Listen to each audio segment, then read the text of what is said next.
And the closest thing I can describe to the fear, it reminds me of something that happened all the time when I was a kid, going back to how I couldn't actually say I was afraid of stuff. But my parents would always, I was in charge of taking out the trash. I was the only boy for the longest time. My brother's 10 years younger than me. So I was the one who always had to take the trash out. That was a boy job. And I would take the trash out. And every time I'd have that bag, you could go out your front door, around the side of the house, into the trash can and back. And we weren't on the brightest of streets, but it would be at nighttime. And in my head, I would see that I was in someone's scope. Someone had their gun on me and they're following me from the front, across the front of the house. And I could just, in my mind, and I would just try to walk slow, be like, it's not real. It's not real. And then like I would speed up and speed up and speed up. By the time I got to the front door, the tips of my toes were barely touching the ground. I was just, like a rabbit. Welcome to the Sole Proprietor Podcast. I'm Curt Kempton. And I'm Melody Edwards. Each week, we dive into the ethical questions that keep entrepreneurs awake at night. Whether you're building your own company or exploring life's big questions, you are welcome here. Hello, Melody. How are you today? Good, Curt. Hello, Bobby. How are you today? If I was any better, I'd be twins. Thanks for asking. Well, this is a fun episode. This will be our third episode with Bobby. I love having Bobby on, but we ended our last episode in a place, Melody, you weren't with us, and that was sad.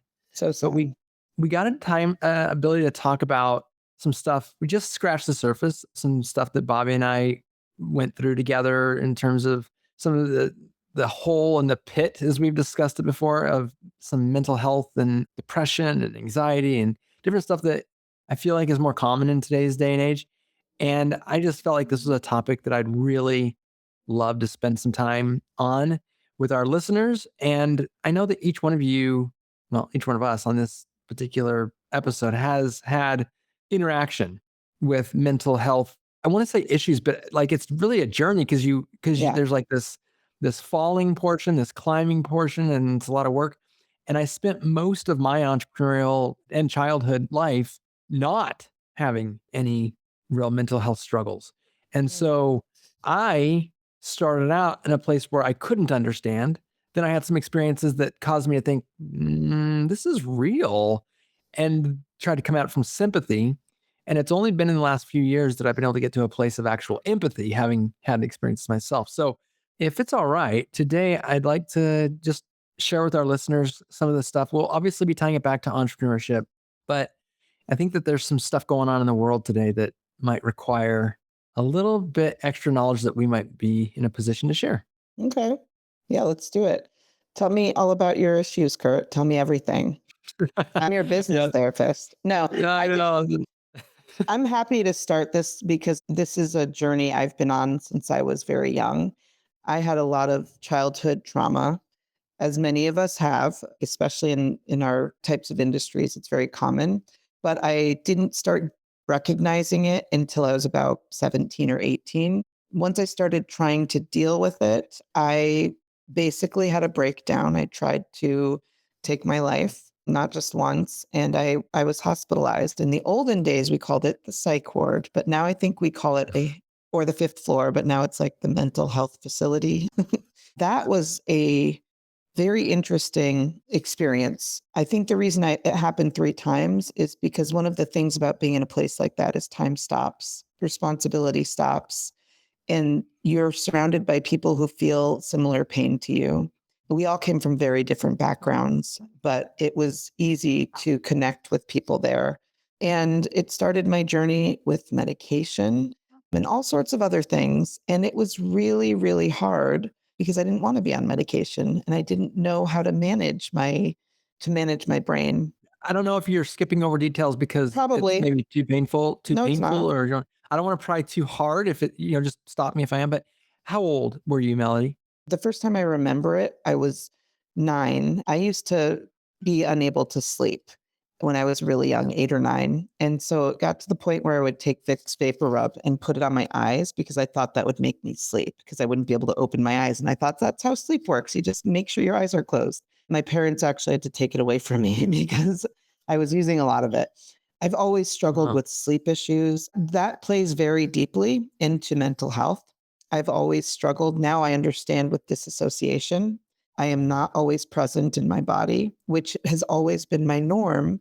But it didn't come out that that was what I did until I was in couples therapy, maybe like 6 years ago. Oh When gosh. because she saw me doing it and she's like, "You're disassociating right now." I was like, "No, I'm just here." And but like now I'm very hyper aware of it. It's my natural state. Right now I'm in Tampa.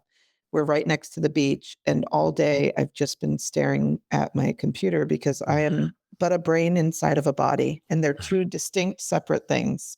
You can't even prove you're not just a brain in a vat, but that's Uh, another I'm podcast. just saying, yeah.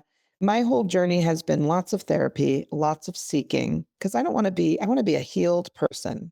I don't want to struggle with mental health. And, I spent maybe 10 to 20 years in between that time not being medicated, but I always felt like I was rolling a boulder up a hill.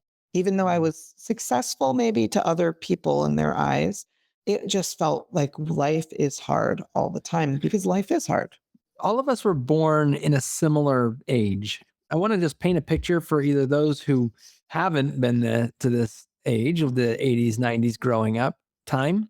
And then also, Melody, you being a female, I want some different Yeah. perspective. And then Bobby and I, while we did have very different growing up experiences, I was taught as a young man that like, don't trouble, like if you smash your finger with a hammer, you're allowed like 10 seconds. Like you can like throw it up, but don't Mm, like be bringing it up every time you pick something up and your finger hurts. And don't yeah. be like troubling other people with your problems, and rub some dirt on it and be tough, because that's the value of a man. You're a protector, and you can't Mm, be a very good protector if you're this weakling that's constantly going around talking about how weak you are or how much something hurt you. mm. And so I'm trying to paint a picture right now of 9-year-old Melody growing up in a day and age where at least that's how guys were. Bobby, would you add anything to the sort of growing up of manhood? Don't cry. You just hit me with a memory I wish I didn't have. Mm, I remember, God, I was probably just old enough to remember stuff, really. I mean, I was probably 5 or 6, and I was with my grandpa, who I had a lot of not good humans in my family. He said I could use this axe to chop on this tree, but I'd better be careful. It was a stump. Swung it. My hand got wedged in between like the axe and the bark of the tree. mm. Bloody, yucky. Before I could cry, he looked at me and he goes, "If you cry, I'm going to kick your blanking ass." Oh, And I just remember going, and just holding that in. And, that is how we yeah, grew. That is a pretty good description of what was expected from us. I was very emotional as a child. And my parents, they didn't know why. We all learn that bad people show up in big vans that have no windows and offer us Mhm. candy. Yeah. They're not your neighbors, they're not your friends from church, they're not all of the and so my parents maybe were very naive about the people they brought around us, especially because being in very charismatic churches, they tended to attract people into our lives that were not probably the best people to have around yeah. children because we want to save people, the worst of the worst, right? Mhm. And they don't always look like the worst of the worst, It's the but one. It's the one sheep that's been off to the side. Look how good we yeah, are bringing him back to the fold. Yeah. Well, absolutely. it's a good hunting ground for predators. Oh, it sure is. There's a lot of Yeah. trust in people, and especially small churches. And, Yes. and that's not a criticism of the church, but Yeah. it's a good place to hunt. And Mhm. it's sad. Yeah. It's very sad. Because I was such an emotional child, it was very frustrating to my parents every holiday. I just didn't know how to tell I didn't tell them what was happening, so it came out in other ways. I felt like I was doing something wrong. And You just, weren't scared of external things. You were scared of internal. one of the things I was scared of is that we are taught that we must be virgins until we are married, or else you're a bad person. And if Mm. you're somebody who has been abused, what is that message now? I'm sullied, I'm dirty, and God can't save me anymore. And imagine Mhm. being like 8 or 9 and knowing that about yourself. Because I went to Christian school at that time too. And not like they were talking about that kind of stuff, but I understood that I was the problem. I also know that I protected my brother from that. So I knew that something was not good. And yet I was experiencing it. And also at the same time, my parents weren't paying attention because in the 80s, nobody's parents paid attention to them. We were all latchkey Yeah. I kids mean, or in the my, neighborhood or, my yeah. parents were great parents. My dad Yeah. Mine never never, used the language that Bobby's grandpa yes. used with him, but I learned the lesson in a similar way is that I just knew, like the way you're saying Yes. that you knew that you shouldn't be dirtied, and because Yes. the lesson had been taught at church and the school reinforced it by not necessarily teaching that lesson again, but by keeping the presence of the dogma, let's call it. We knew what the rules were. Yeah. My dad was a tough guy. He was an old farmer. My dad, when he was a kid, he was supposed to be out milking the cows, but before he went out and milked the cows, there was a cable that ran from the hay barn down to the dairy. And the kids had grabbed a handlebar off of one of the BMX bikes and had welded a pulley wheel from the clothesline onto it. He wanted to just ride from, so he climbs up to the top of the hay barn, which, like, you guys can't see the picture, which I can because I grew up seeing as a little kid, but it's I see like it. 5 stories high. It's big. And he gets up there and hooks on that handlebar. And about halfway down, he's flying and the wheel seizes up and it falls off and he falls. When he falls, he breaks both wrists and his tailbone, but he's too embarrassed to tell his dad that he was goofing off. So my dad wasn't until he was like, I was a teenager, he went in to get an x-ray for some sort of surgery he had to do. And they go, "Who set your wrist?" He said, "Set my wrist." What does that mean? Mm. We looked at it. He had broken both of his wrists and was too embarrassed to tell anybody. So he just kept milking cows and doing things with 2 broken wrists and a busted tailbone. And his knee, when they did knee replacement, they're like, there's a ball of bone, like a ping pong ball in your knee. What is that from? Same accident. This guy just got up and just wanted to make sure he didn't bother anybody. He didn't get in my face and yell it. I just saw, this is how we do it. Yeah. This is how we act. And all of that, I think, hindered us in our generation because even though each of us got it in different ways, we knew what the rule was, the social contract. We followed it to the best of our ability. And it was maybe not pounded into our head like viciously, but it was consistently pounded into our head. And so when I first found out that people are depressed, or I found out people were gay, or I found out that people had challenges that I didn't have, my response was very easy. Yeah. Be happy. Yeah. Don't be gay. If you hurt, just stop hurting. When I went in the hospital, I felt a huge, it was before it was popular. It was not cool to be in a hospital. And it was really, really looked at like you were a crazy person now. It took years for people to trust me again, which was really frustrating because I didn't feel like I was untrustworthy, but they couldn't trust my emotional state. That was painful. Bobby, what was your experience or what has your experience? You talked a little bit about it in the podcast, but I had some rough experiences, some difficult experiences when I was, when as we're talking about our childhoods, some of it I actually like suppressed, and it's stuff that didn't resurface until the last 5 years, and was really, really difficult to get through. I wasn't taught how to regulate emotions, and unfortunately, with a lack of self-awareness, because I talked about like self-worth a bit on one of the past episodes I've recorded with you guys. And one of the ways I would try to cope with that is, you find things that you can hang your hat on. And I think that's like, Curt knows this real well. We've talked about it a lot, but I've had what they would call, have is not the right word, but a way in which I acted and operated was, this like black and white thinking, being very, very, very polar, no gray area in between. It's good, it's bad, it's right, it's wrong. I found little, certain things that allowed me to, if I can work with this in this rule set, it's very comforting to have this black and white way of looking at life. If I had this set of rules that I could clearly see and clearly operate within, it allowed me to view myself as a good person, depending on how you want to use words like good and bad or evil and whatever. I don't know if there is one thing I've learned about myself is you're a whole. Yeah. You're not a part. There's some bad stuff in me. There's some good stuff in me. I am what I am. That's kind of how I regulated myself, because I didn't really have like good, healthy emotional regulation. I didn't know how to treat myself well, much less those around me, in that respect. I think that comes from being like, if our parents had that, then we would have learned it. Yeah. We never did. to be honest with you, I wasn't a very good dad in that respect. I Yeah. wish it's like my kids got that rub some dirt on it upbringing from me because Oh, that's same. what yeah, that's what I knew. It's what I did. It's how I lived. Yes. One of the things I would ask is like, did you struggle with your mental health at all, or did it happen later in life because you had that? Yeah.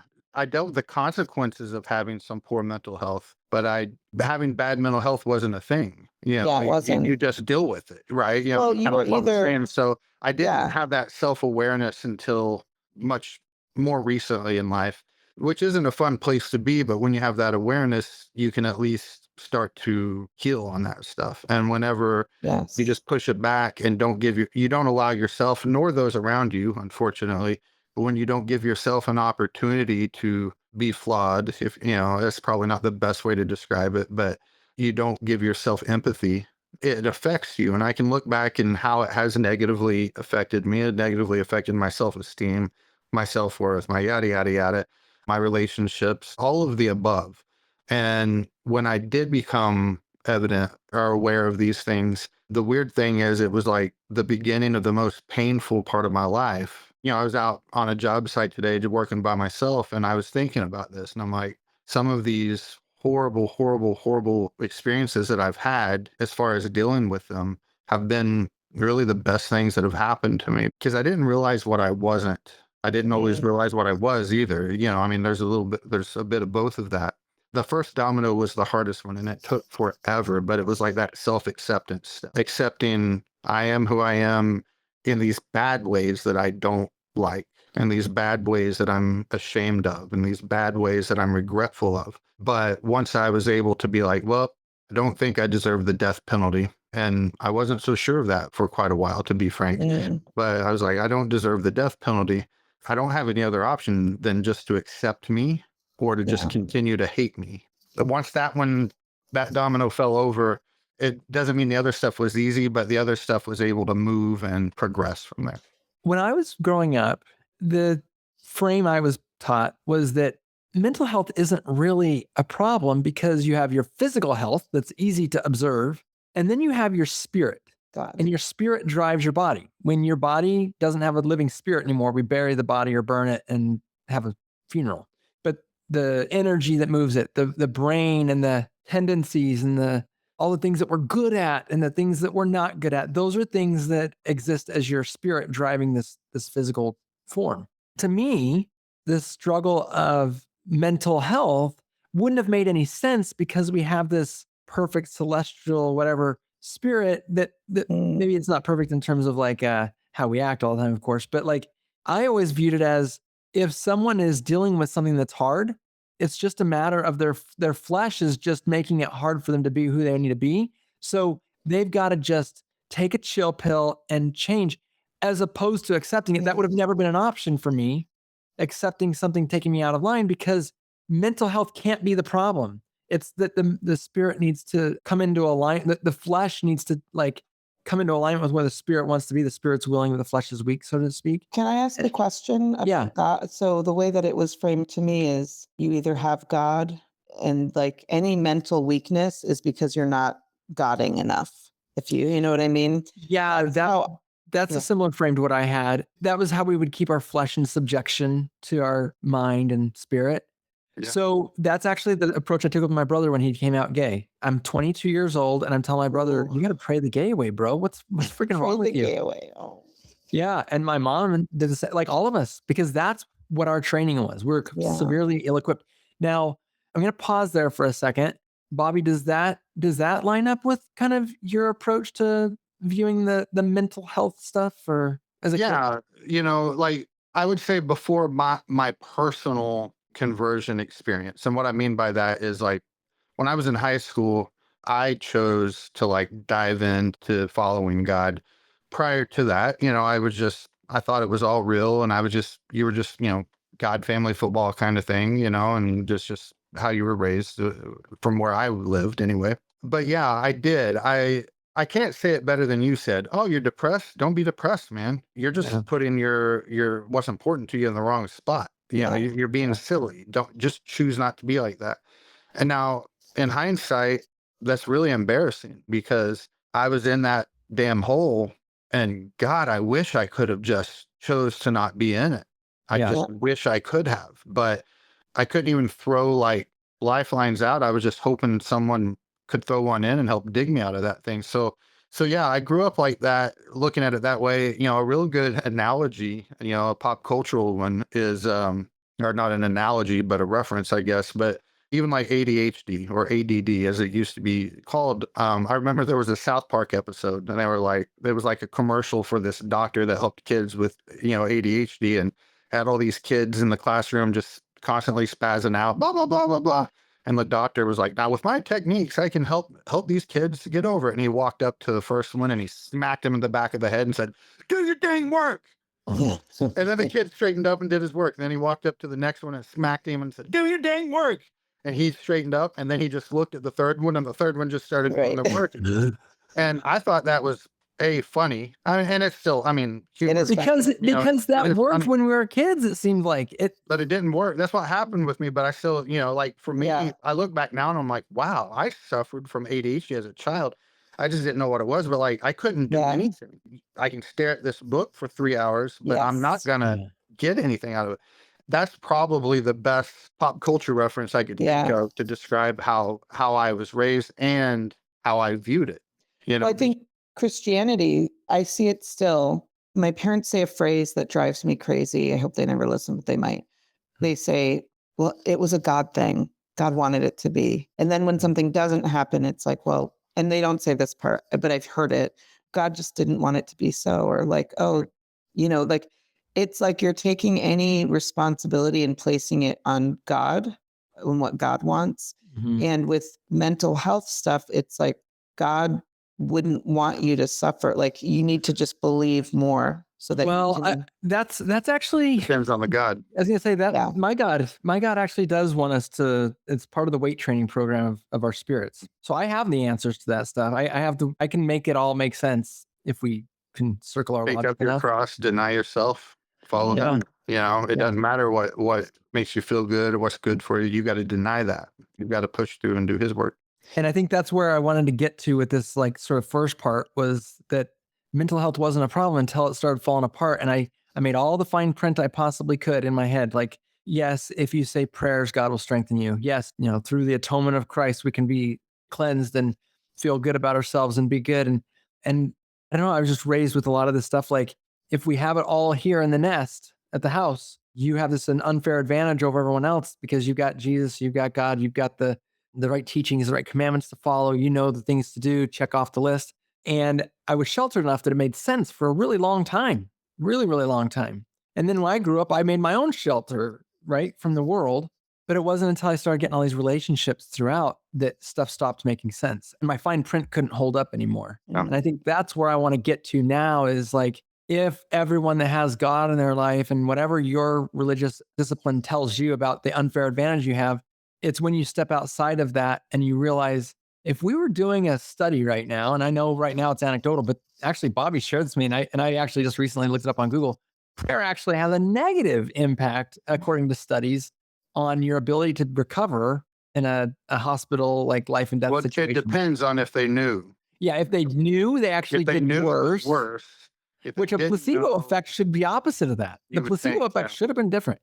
And that So- was not, that was actually that was the Templeton Foundation.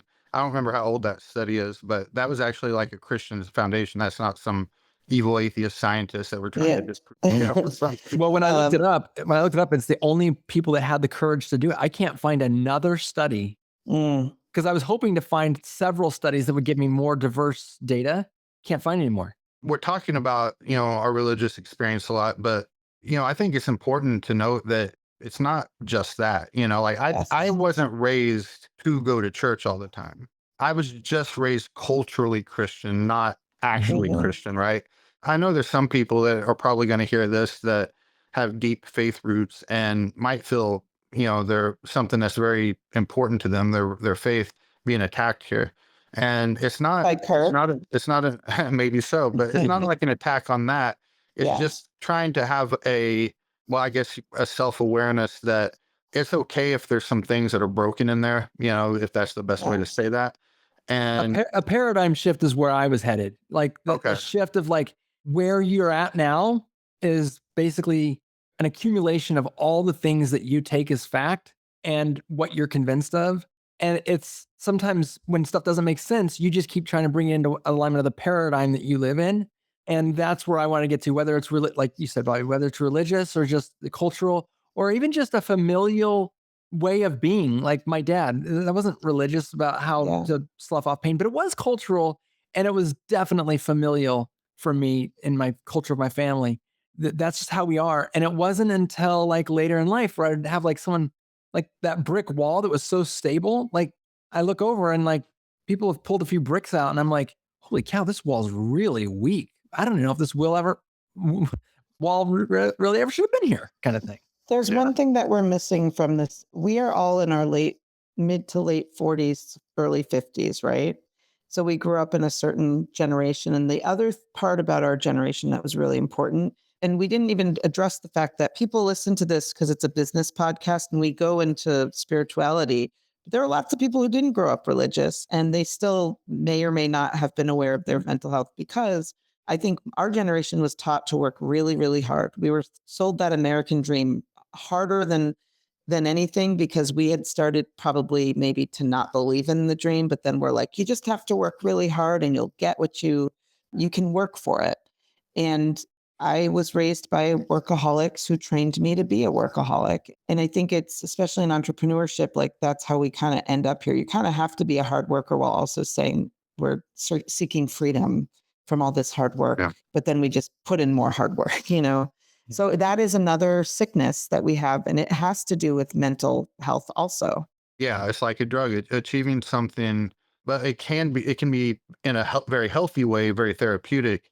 But if it's the only thing that you lean on, then it's more like that drug. And our businesses, I know for myself, starting to have some success with it, I was so proud of myself. But I would also see that if I first off, that it only lasted for a second or two. And then if I didn't have success right after that, I would just crash. Entrepreneurs, we're always looking at the next thing. I mean, the amount of things that we accomplish, it's just not normal, but it's because we have a drive for seeking something and we never get it. We get a feeling quickly and then it moves on, you know? Well, you know what they say, and this makes me feel better about myself, Yeah. but the worse off you are mental health wise, the better entrepreneur you are. So when I see people doing better than me, I just take, 100%.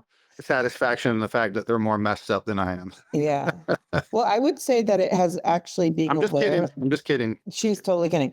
Being aware of my mental health in my life has held me back from being a more successful business person.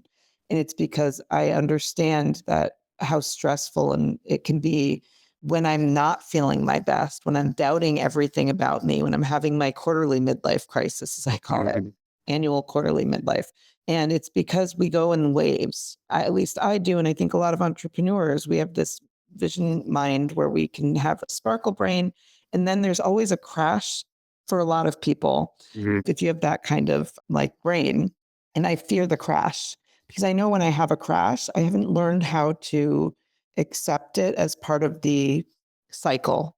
I've gotten better about it, but it's almost like I worry about that and it keeps me from pushing forward bigger than I would have, if that makes sense. I put a link in the notes here. I want to put it in the show notes. It's a bird. If you ever seen it before, the addiction bird. The Mhm. Nuggets is the name of the video on YouTube. Very powerful. I showed it to my kid. My wife worked in the hospital in the progressive care unit as a nurse and saw a lot of like addiction, like physical addictions, drugs and alcohol. She came home and this video does a great job of showing how, once you start getting addicted to something, why it's so great and it feels so euphoric and everything. And then it takes you through the whole cycle of like how addiction works. And I know what I love about this video is it's so simple that it never once talks about drugs or Yeah. alcohol. It's just showing this bird that's having this experience. It's very easy to make all the parallels. The reason I'd like to share this in the show notes and reference this video is because whether it's alcoholism or workaholism, whether it's being a drug addict or a sex addict, and whether it's the addiction to being needed, the addiction to like any kind of thing that just moves from something that you are striving for and working toward to something that maybe you're being held hostage by or that you are slave to. One of the beauties of it is that you don't know you have the problem until you can't get out of it. And then you realize that it is the old, I can quit anytime I want. I just don't want it right now. And I think that what you guys are bringing up is very powerful because as an entrepreneur, as these walls that I'm talking about start coming down and we start thinking about how maybe the paradigm that I used to live in isn't, maybe I wasn't sold all the right things, or maybe I held value to something. I used to think that loyalty was the greatest value that anyone could have. And actually, it turns out that at this stage in my life, I think loyalty is a fairly large hindrance to us and our ability to grow because Mhm. loyalty is rooted in because I made this decision in the past, I will die for this Yeah. position forever. And that's a really limiting belief. Yet for me, for the longest time, I didn't know of anything greater than loyalty. I can relate. That resonates quite a bit with me as well. Same, And so same. speaking of that, Kurt, I need to talk to you after this. Oh no. Uh, well, I want to just put the question out there to everybody, to the two of you, as we have this discussion. Like, as you think about the shifting that happened, and I would assume that the mental health part started to become real for you. For me, it was my brother. I thought he was sick spiritually, and that he just would get better, and that they say that the church is a hospital for sinners. For me, the shift came when I was like, why would he want to do this to himself? Yeah. Why in the world would he put himself through this? He's putting himself through the shame of family. He's going to therapists 3 times a week. He is praying so hard, so fervently. As a little kid, when it started, like when he, and we had talks about it, when he started realizing, hey, man, I'm going to the locker room and like I've been attracted to you guys for a long time. I'm actually thrilled that I get to be in here and things that just never would have even occurred to me. This wasn't a Yeah. challenge that I had to go through. Why would he want that for himself? And do I want it for myself? No, I don't. So he's obviously experiencing the world completely different than me. And that was when the wall started crumbling for me that like, hey, you could be just as hurting on the inside as any wound on the outside. And just like I would be seeking out a doctor to help me, like maybe it's not something you just tough out. And I think that I had to be 22. It just kills me to think this. Actually, I was probably 23 years old before that even occurred to me. Yeah. That thought had never crossed my mind. I'm just curious about you guys. Do you kind of remember your shift into that When I mindset? became gay. I'm going to be just texting your wife real quick here to let you Yeah.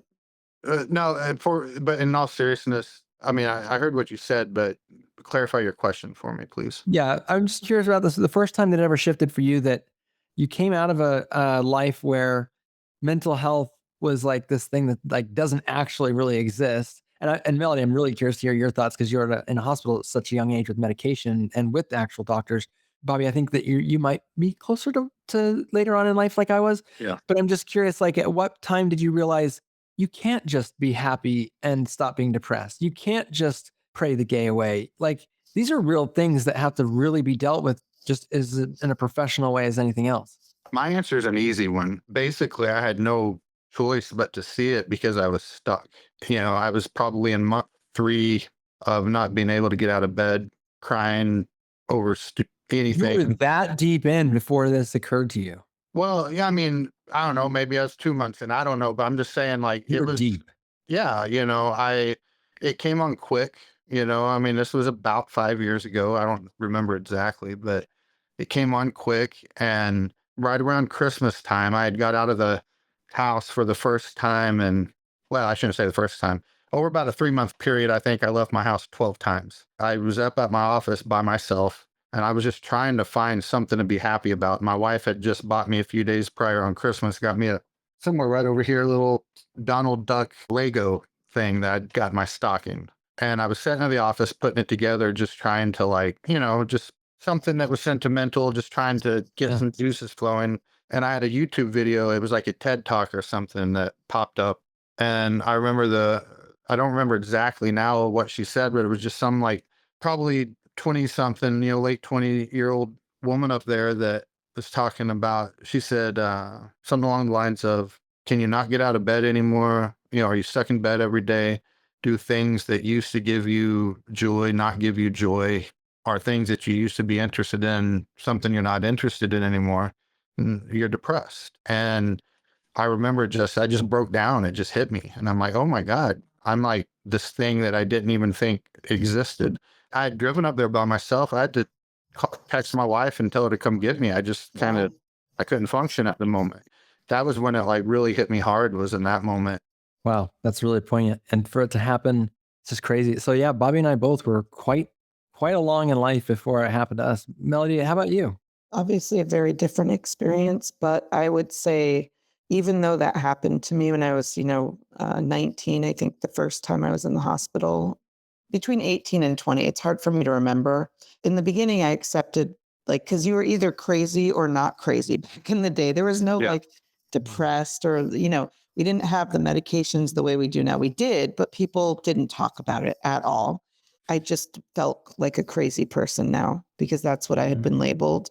I didn't understand that it was very situational. Like I didn't know how to handle the type of emotion and thing that was now coming to me. A lot of people have breaks when they've held something for a long time. And I guess I'm lucky that I had it when I was 18 because it gave But me you a lot. started at 9. You'd already been I, going through it but I almost a didn't, decade. but I didn't think of it when I was Well, 9 as that. like the awareness portion of it. Yeah. Yeah. The So awareness hit me in the face because I was in a hospital, right? you've Like, been in the pit for like a decade. yeah, but I just thought I was dramatic because that's kind of the messaging. It was like I'm just Mhm. dramatic. I would ruin holidays, my parents would say. And Uh, anyway, that's a common thing that happens with kids who go through traumatic experiences because you can't be yourself. Nobody knows this huge part of yourself. And I was not an innocent child and I wanted to be. But as I got into my 20s, what happened is I escaped. I went off meds. Nobody should do this. I just went off meds and I moved far away as I could. I moved to Morocco and started a different life and had my child. And then I had to hustle. And what really happened during that time was I still struggled with mental health. But I think that's what made me recognize it was the breakdown was situational. It did not mean that I was like, that was going to be my whole life. I've never felt that kind of darkness that I felt then. I felt lots of depression and layers of darkness since then, but I've never felt as bad as I felt then. I did not see anything ever being good in my life, ever. And to stick around for that when you're a young kid, like, it seemed like agony. As I got Well, older, you can see where suicide would become such a thing too, because yes, when you're suicide young, is when you're especially. like, my life will never get better than this. That's And it when, feels This like pain won't go away. yeah. ever. And it feels like you're just going to be in that. And for some people, they are in that forever. I did so much work from the age of probably 22 when I started real therapy until now, essentially. And I continue to do work, and it's a lifelong journey. I would say that some of the things that I realized, for instance, is I've always been afraid that I will become 18-year-old Melody who goes in the hospital again. So I've always felt like I was more fragile than I actually am until probably the last 5 years. It never occurred to me because we don't think about the way we are understanding our life. But why wouldn't I think that? And so I feared my emotions. I think right now I'm in like a pretty good place. I do ketamine therapy now because I've done a lot of other things, EMDR, and I just seek understanding of like who is Melody and why am I here, but also like how can I continue to exist and be content and live a good life and understand myself. And I go through ups and downs, but they're not like they were back then. When I first had my realization, it was from a place of sympathy, where both of you kind of originally came from empathetic places because you Yeah. you had experienced it yourselves. I always was trying to put myself in people's shoes. Like, man, that must be really hard. I wonder what. And then a few years ago, I say a few years, it was really only a couple of years ago. I went through some stuff, and it was business related, where I feel like nothing could ever get better. Like, I'm fighting as hard as I can, and I'm not equal to the task. And for me, actually, it was when I fell out of the spirituality part. I felt like I was worthless. I couldn't. People keep talking about how Jesus, God's good and Jesus loves you and he's got your back.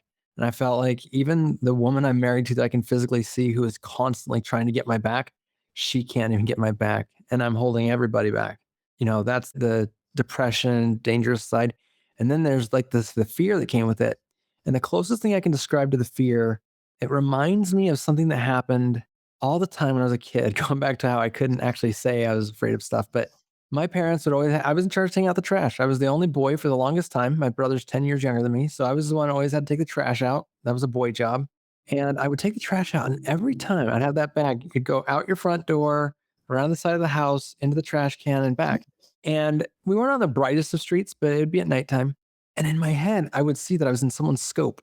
Someone had their gun on me and they're following me from the front, across the front of the house. And I could just, in my mind, and I would just try to walk slow, be like, it's not real. It's not real. And then like I would speed up and speed up and speed up. By the time I got to the front door, the tips of my toes were barely touching the ground. I was just, like a rabbit.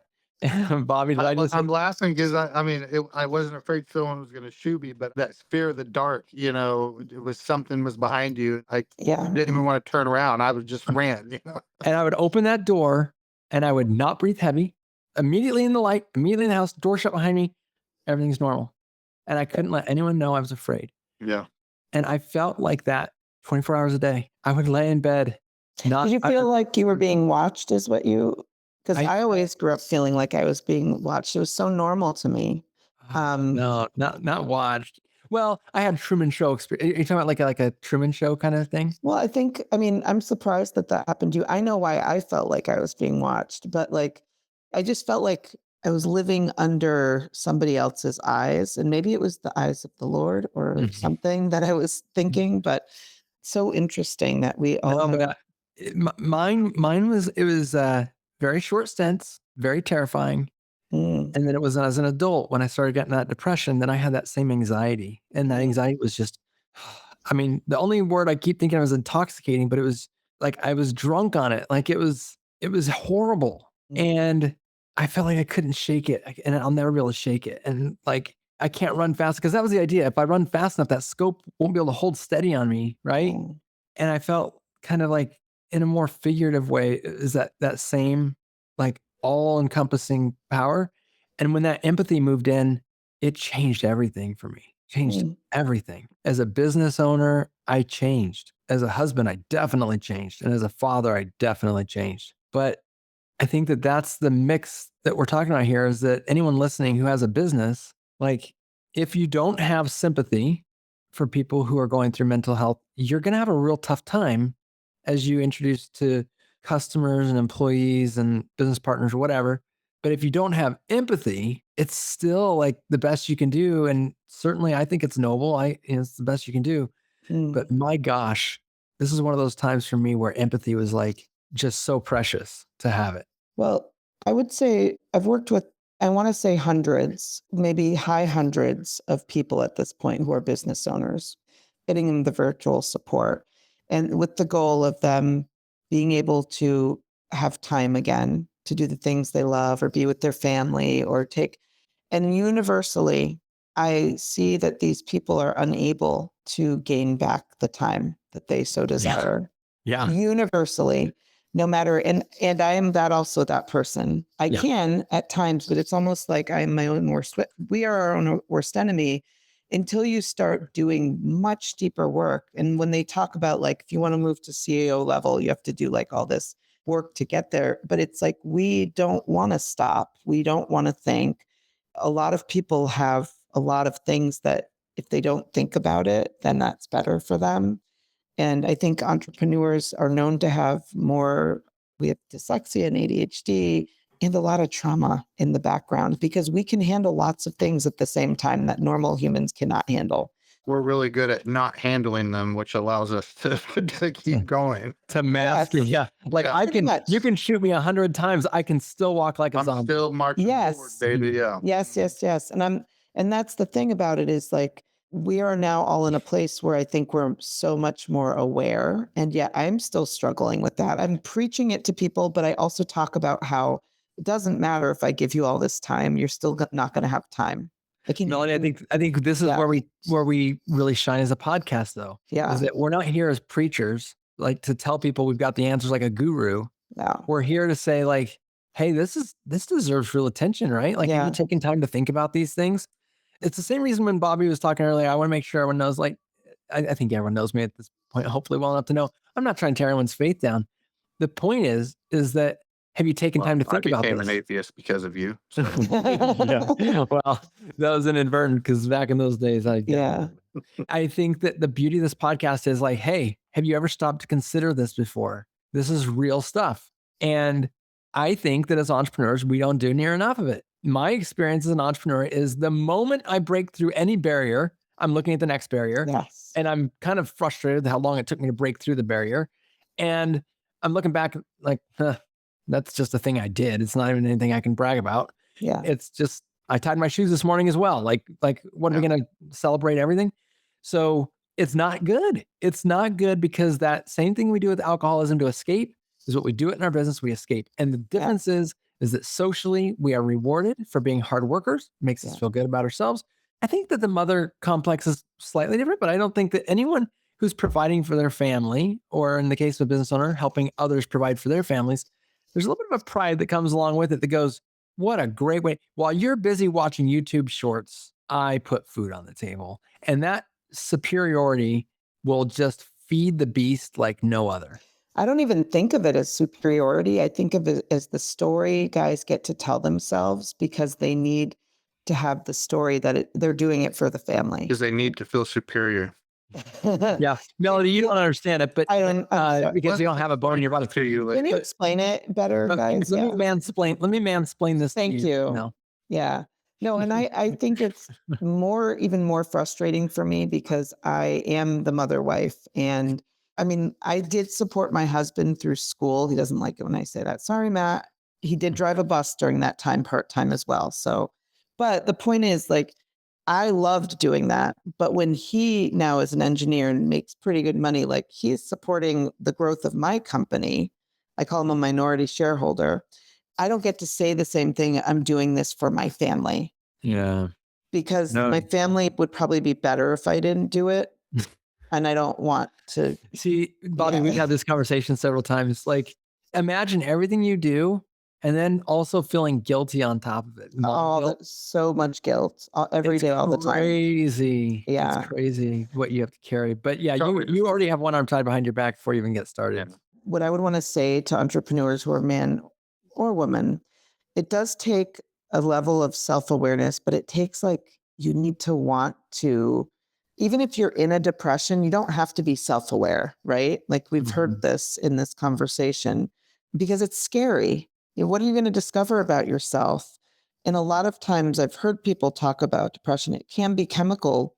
It can also be based on things that are happening or your lack of being able to move forward in your life, but not wanting to look at yourself for some of those reasons. There's so many different reasons for it, but it starts, I think, with self-awareness. And I would like to hear what you guys think about that. What I mean is, what do people who are experiencing, like when they're experiencing mental health struggles at times, or they're being a workaholic, but they don't want to stop because they're on a mission to do, we always be like, we have messages for ourselves about like, I want to help 1 million business owners. We give ourselves a sense of purpose, right? But really, we don't want to look internal. I feel like since Bobby, of all the people in my life that I'm close to, has probably done the most work, I'd like to give him the privilege of going last here, if that's all right. You're just saving him because you understand what Yeah, but I also know that what I'm about to share is going to be so, I really hope it helps someone, like this isn't coming from a place of guru by any means, but Bobby's been in a hole that I've only been able to look down into and just shout, I love you to the bottom of it. Like I just want to share that my way of going inside myself was first to understand that I'm not weak because I'm mentally, the self-awareness that you talked about. For me, the good first step was like, hey, just because you're mentally struggling doesn't mean you're weak. That's compassion for yourself. Yeah. And I think that was something that growing up, I was like, don't give yourself an inch, you'll take a mile. Yeah. Like something bad's going to happen if you give compassion to yourself. And then the second thing that I think is to do something to like now I have never experienced not being able to get out of bed. I've like kind of been like, oh, here we go again. Like I've done that, but I'm not talking like what Bobby has discussed and described already. Like I've never been there, but I can't tell you how energizing it was to me, even when I had a bad therapist, to go in and be able to say like, you don't know me from Adam, but I'm going to tell you what I think that I'm afraid to tell everybody else. The first guy was definitely the wrong guy, but I got it out, and it empowered me to like start doing the things that I need to do to strengthen myself and to see myself different. Yeah. But I would never give myself that permission had I just kept shoving it down the way I want to say how I was taught, but I actually don't think that's the right way of putting it. The culture I was born into.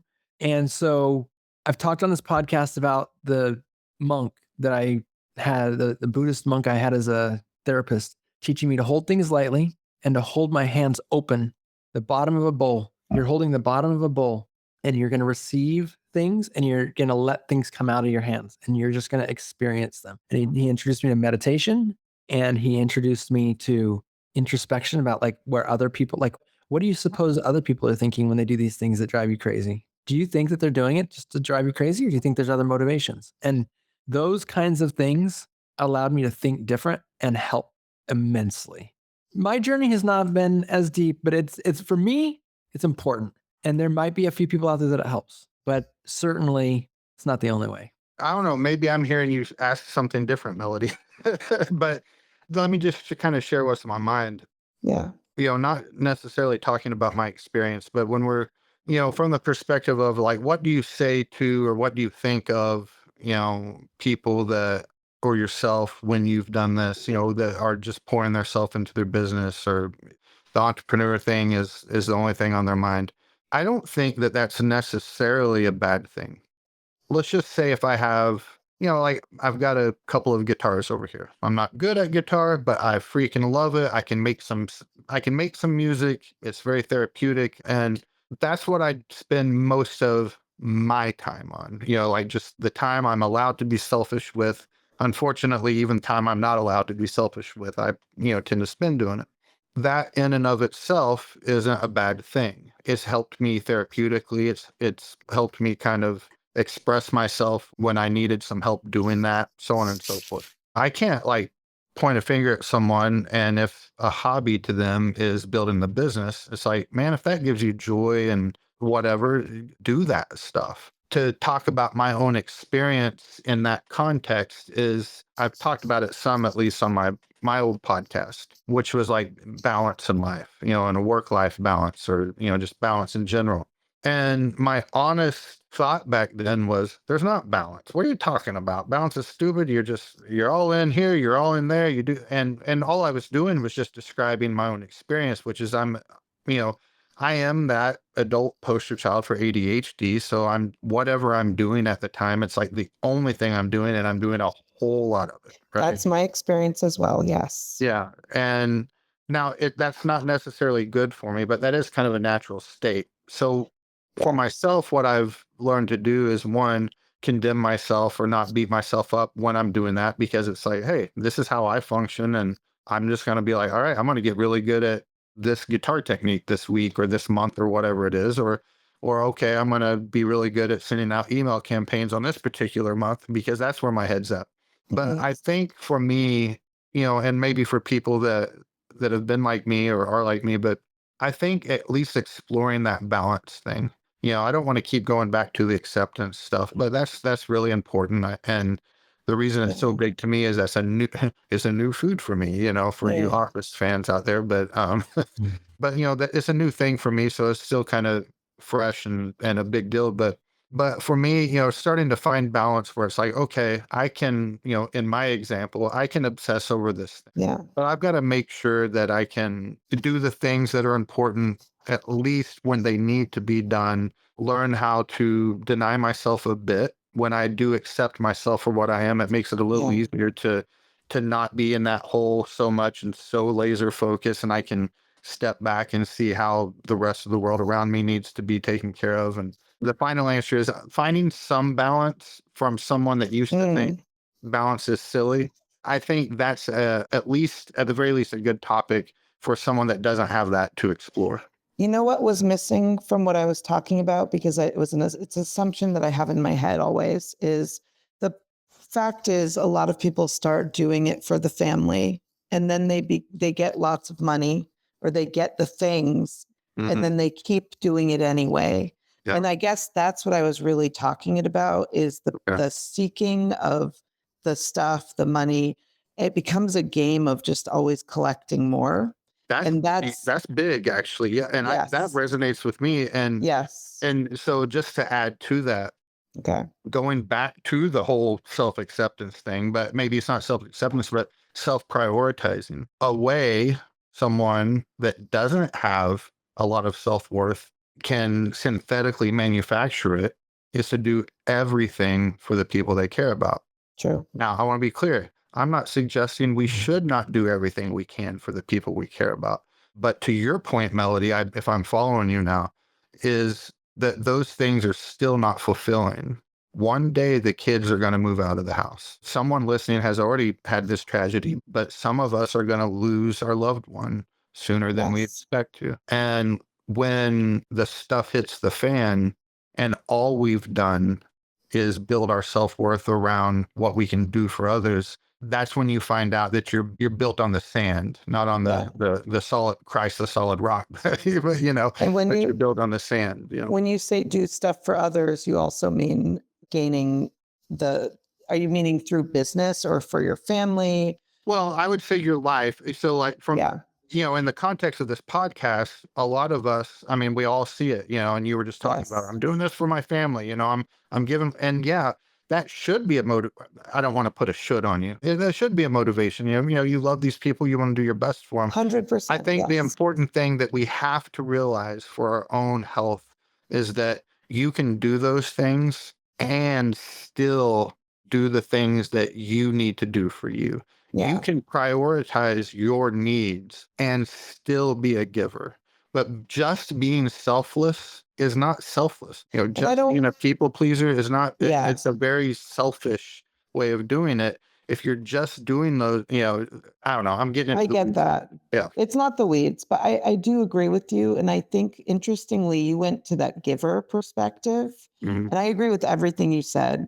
What I was actually thinking about initially was the excuse of I'm doing it for my family. And then watching we have all seen the people who then start, once they're really doing well, they start new businesses that take up all their time. And really, I don't know how to give you the answer you want, Melody. Leave me alone. But the family. So I guess what I'm saying is there are lots of different ways to approach this. Yeah. And I just learned that I agree with all the things you said. And also I was talking about because they were all spot on. they always are. You both have done a great job for me of illustrating just the complexity and layers involved in all of this. And it's why all the world's problems aren't going to get solved. And there's in an hour. Well, at all. They're not ever going to get solved because there's so many things leaning against so many walls. And every time you go to move one wall to make something better, people are going to fall, people are going to get hurt.